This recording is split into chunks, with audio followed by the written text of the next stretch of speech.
Welcome to the Orange Couch Talks, a deeper dive from our leaders into our recent teachings. So, Andrew, we are in the last leg of the Song of Solomon. We actually have one more weekend, next weekend, but we preached out of chapter 7 and 8 last week. I just want to read again to you what I read to Tanya last night. Why are you reading it to me? I just thought it would be good to share with our audience because I think, devotional thoughts are really helpful. Two dudes, that's cool. All right. And so he says, I will climb the palm tree. I will take hold of its fruit. May your breasts be like the clusters of the vine, the fragrance of your breath like apples, and your mouth like the best wine. And so we've been in this series for some time on relationships and specifically marriage. But here's one thing that I understand. Not everyone watching this or in our room is married. Yeah, okay? Absolutely. So there's singleness is a gift from God as well as married life. And Paul said maybe singleness is a better gift from God. He probably had a quieter life. Yeah, totally. So what I'd like us to do, because we gave some real, I think, valuable practical principles, both at your campus and mine, this past weekend of how to have a great married relationship. Yeah. But I wonder what it would look like if we just lifted those principles that are in the Song of Solomon out of the marriage context and applied it to maybe parenting or leadership at your work or at your school or even in our church. What would that look like? I think they have a lot of meaningful application. Yeah, absolutely. First, I think let's start with the general topic. I think we kind of led into, and sometimes we preach kind of different ways. This week we collaborated before, and I think pretty much preached the same outline. And one of the things that led into that was starting is how do we close the gap between intentions and actions? And I think this is really difficult to do in leadership. It can be easy to dream or have this great idea. I have a great idea and run in and say let's do this. But then actually doing it can be a little more difficult because instead of just being in a dream phase, then all the actions from it, you have to think about, okay, well, do we have money to do this? Do we have manpower to do this? Do we have time to do this? And everything goes through is okay, it was a great intention, it was a great idea, but how do we actually put it in practice? And even in another way of looking at intentions and actions, not just in projects, which I hear projects there, but in just with how we deal with people. Yeah. Like in leadership, most leaders are really type A people. They move faster than the normal person. Their mind is always chugging away at what's next instead of what's now. And so sometimes the way we deal with people, our intention is probably many times different than our actions. Yeah. I intend to bring you along the journey. I intend to be kind to you. I intend to demonstrate how much I value you. But sometimes our actions aren't what we intend to do. And so what we looked at this past week in marriage specifically, but again, I think it applies to all kinds of relationships, is some ways to narrow the gap between what I intend to do at work in today's setting and what I actually do at work.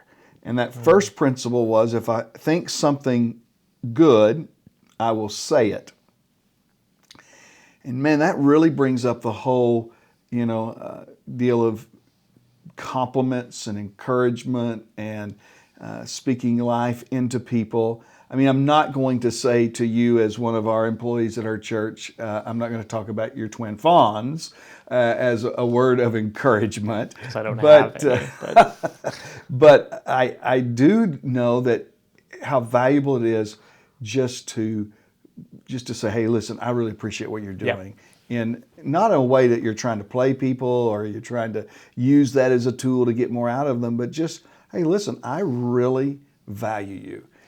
Well, and I was going to say, we see this in companies. And look, there's a reason human resources exists.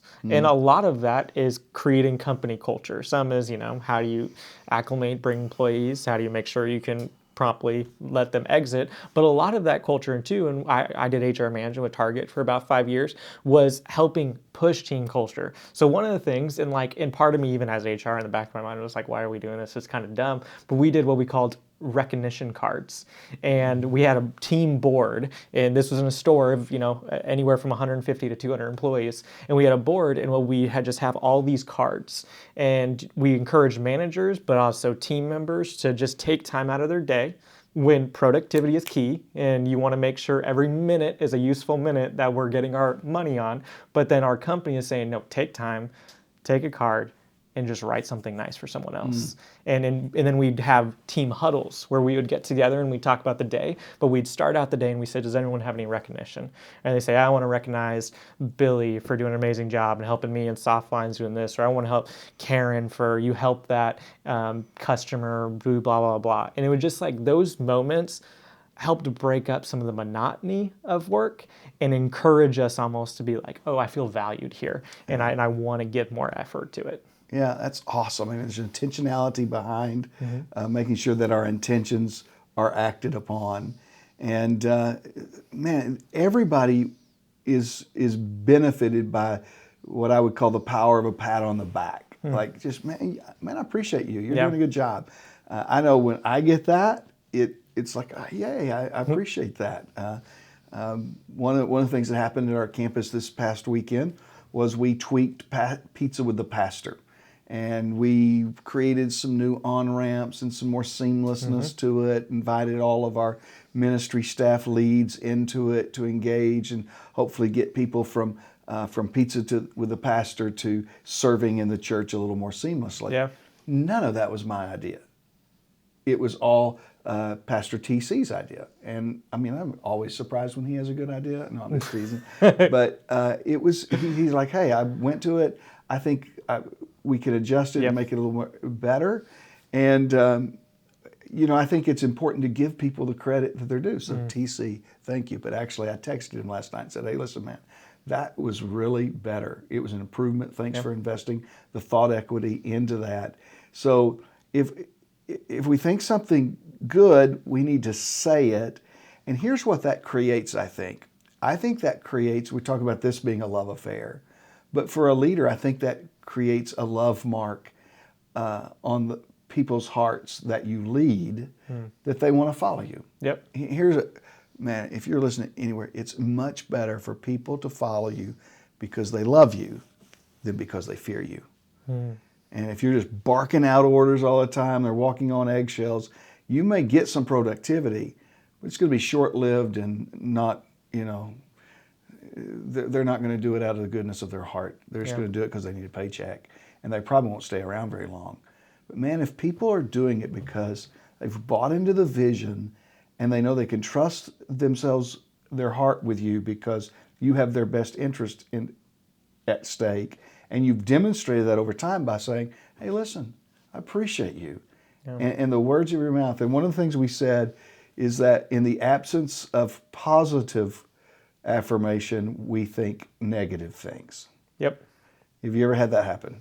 Absolutely. Well, and I shared an example this Sunday of like every time my wife gets her hair done, she expects me to comment when I see her next. And if I don't say something, like I'm like, hey, she's like, how's your day? I'm like, good. And then if I walk away, she's like, you don't like my hair. Exactly. Yeah. You know this. And I'm like, so now every time she gets her hair done, I'm like, hey, first thing I said, your hair looks beautiful. It's amazing. Because I don't want that thought to run through her head. But I think even in the workplace, it's like, I think we've seen this in our church where we'll implement a change. For example, we just did at Phoenix, we just did a giant mural this weekend. And it looks great. It looks awesome. And we had some artists kind of collective that helped us with that. And it turned out really good. But I would say if you, and I wasn't expecting this, but if you were to pull on our campus today and not say anything, I would have been like, did Jackie not just notice what we did? Like it would have hurt. I would have just assumed that immediately. But instead, we talked about it, and you loved it, and talked about how much, and even shared it on Facebook before we have as a church, which we're doing tomorrow. You beat it to the punch. But I think that positive affirmation just changes everything. And I think one that I was going to pick up on there with it is it makes the hard times easier to go through as well. Because no matter any organization or any leadership or even in your family that you're leading, there's going to be rocky points. But when the rocky times happen, that fearful boss that just gave you your paycheck, you're looking to get out in any way you can. Yeah. But if you're bought into that boss because he or she loves you and cares for you and actually takes an interest, then you're going to stick with them through that time. Yeah. So if you think something good, say it. And then the second practical advice we gave for marriage, but I think it also works in the workplace. If you think something special, do it. Yeah. So I think that's the gap between, the idealism of leaders and the implementation of leaders. So if you're a leader out there, we can get all caught up in ideas, and we can have 1,000 ideas. And I know a lot of young leaders in particular that are idealists. I mean, they think, man, I've got the best idea. Could go change the world. I'm going to change the world. Everything before me was broken and I'm fixing it. And that's good unless you just constantly get into this cycle of complaining about what is, but you never provide a path to what should be, and you never implement that path. Yeah. And so I've always said that, like, implementation is the beast, right? And I think there's one thing we as a team do really well is that when we hear an idea that we think is worth acting on, we are really good at implementing. Yeah. Let's go back. Okay, here's what we're going to do. This is the drop dead date for this. We're going to do this, this, this, and this. So it makes no difference in the world that we live in, and in the community that you serve or the business that you work at. If you have great ideas, but you never are willing to effort to do it, right? Well, and I think some of that is you have to create that culture beforehand. If you're not fostering that culture before the idea comes, there's no way you're going to be able to implement it. So I think there's a great book out there called The Disruption Effect by Charlene Lee. And she studies some different businesses like T-Mobile, Netflix, and ones that disrupted markets. And what she talked about is they didn't just have one great idea that changed everything. Instead, they fostered a culture of innovation and ideas and then gave their employees space to implement them. So, for example, Google, they set aside, I think it's like 5 to 10 hours a work week where their employees can work on whatever they want. So not their main job, but just get to dream and work on a side project. And those side projects have led to great innovation in their workplace. So on small scales, whatever our leadership, is there space for creativity and then to implement that? Or in your workplaces, every single minute of every single day, have something attached to it to where there's no freedom to do anything outside your job description. Yeah, it's great, because if we're not careful, we just get in maintenance mode, right? Mm-hmm. And we're just maintaining what is and not creating what can be. Yeah. And I love that idea behind that. What's the name of the book again? The Disruption Effect. The Disruption Effect. So I think that'd be a good one for our viewers to pick up and read, because one of the things we want to give permission for in our organization is the creation of new ideas. We often say we haven't thought of the best way to do this yet. Yeah. There's going to be somebody that's going to come in the room and have a better idea than us. Mm-hmm. But it's kind of like, if we're not careful, we create like a no culture, and there's a lid on this, and there's no, like, everything, no, can't do that, can't do that, can't do that. And you don't want to be that guy that is either an employee or the boss that creates that lid on the organization that says every great idea, it's a no. Instead of how can we get, and we often talk about how can we get to a yes here. It may not be exactly what you're talking about, but how can we get to the yes? And I love that one of the things you did recently in this kind of past year, and I think you had done before I had got on staff, but we went through a season where it felt like we were saying no to too many things. So you brought out the yes can, whereas if you said no to an idea before hearing it out in a staff meeting, then you had to put $1 in the can. Yeah. And it's like trying to force our team to say, okay, let's listen to it first before our immediate reaction is, no, we can't do that. And I love the play on the words. Yes, we can, right? We ought to be able That's to an old man say, joke. yes, we can, instead of no, we can't. And when you say no, good. we can't, you have to put $1 in the yes can, which is kind of the no can, because you had to say no to get $1 in it. But anyways, Don't think about it too much. It but breaks let's down. just do it. Let's implement it. Let's go for it. Let's swing for the fences. And I think one of the things that keeps us from swinging for the fences is the fear of failure. Keeps us from swinging for the fences in our married relationship. Oh, what if they reject us? Or what if they don't appreciate this? And also in our workplace, the fear of failure is so huge. I mean, I'm thinking about a new series that we're hopefully going to do later this summer about Joshua.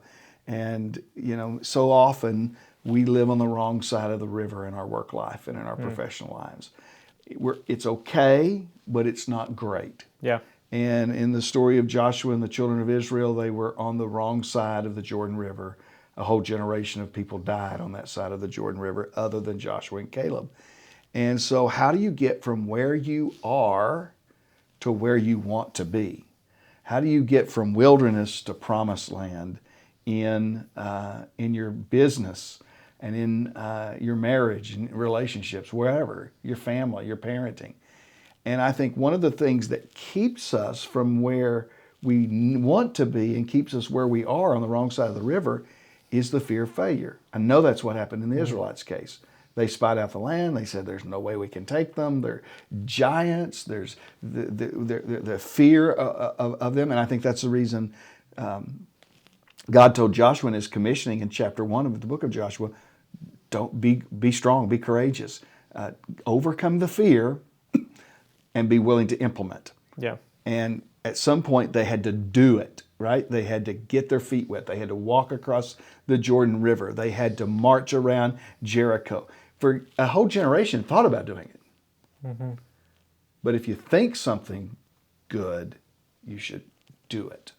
And that goes perfectly into that last point we talked about and applying to marriage, but applies to just leadership in general, is if you want something different, be it, and start there. And I think so often it's that fear, but we'll complain about all the reasons why we can't do something. You can look in business, say like, well, we can't change because if we mess up, then our competition will eat up our market share and we'll die. It's like, or you could create a whole new market and you could disrupt something that is great. And even from a church perspective, we could, if we thought that way, we could be like, we can't mess up, CCV's right there. And CCV will just like eat up what it has. It's like, you've never heard of them? No. Or this church around. But it's like, instead, how do we serve our community radically, differently, how Jesus wants us to, and be able to take risks? Because if you're not going to take risks, you're never going to have the reward that pays off with it. Yeah, I have a great example of that. I was doing an assessment for church planters several years ago, and there was this guy,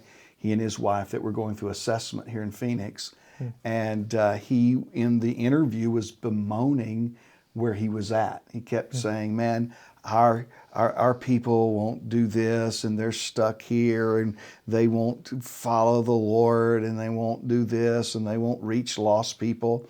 And so, I don't know why, I just felt led in the interview to stop it and say, how long have you been at this church that is basically, you're saying, a do-nothing church? Uh-oh. And he said, looked at his wife and said, what, 8, 9 years? And I'm like, man, if you want something different, be it. At some point, you haven't led them. Yeah. And it goes into one of my favorite lines by a pastor in Oklahoma by the name of Craig Crochelle, who says, I used to say, I haven't led my people to. I used to say, I used to say my people won't. But after I've been there long enough, I have to say, I haven't led my people to. So you have to be it. And so if you're watching this at your work and you're always bemoaning your work and you're like, they don't do this and that. Well, you do what you want others to do. Yeah. You be what you want others to be. And it'll be amazing how that changes the culture of the whole church. If you want your staff to be better learners and better readers and better innovators, then you be a better learner, a better reader, a better innovator. If you want your staff to be more forgiving and more patient, long-suffering, you be more forgiving, patient, long-suffering. Yeah. Because over time, you're going to get what you give. So I hope that's been helpful as we've tried to lift some of these principles, obviously from the Song of Solomon, that's really laser focused on the married relationship. but try to lift some out of the principles that could apply to every area of our life. And we've got one more week in the Song of Solomon. I hope you'll join us this weekend. I think it's going to be more about a practical deal of spiritual backsliding because, as There's an much as- awkward ending to this story. Yeah, well, it ends pretty well, but it's not the last book he wrote. And he Awkward ending writes- to his marriage. awkward ending to his life. Yeah. And here's the thing I would say to you. Some of you are hearing these messages on marriage. You're like, man, I've messed up and I didn't start right. One of the things we're going to learn from Solomon the last week coming up this weekend is it's possible to start well and end horribly bad. Yeah. But here's the good news. There's also stories, all kinds of stories in the Bible, that people started horribly bad and ended very well. Absolutely. And we pray that for you. Have a great day. Thanks for tuning in. Make sure to rate, review, and subscribe, and don't forget to go out and make Jesus known.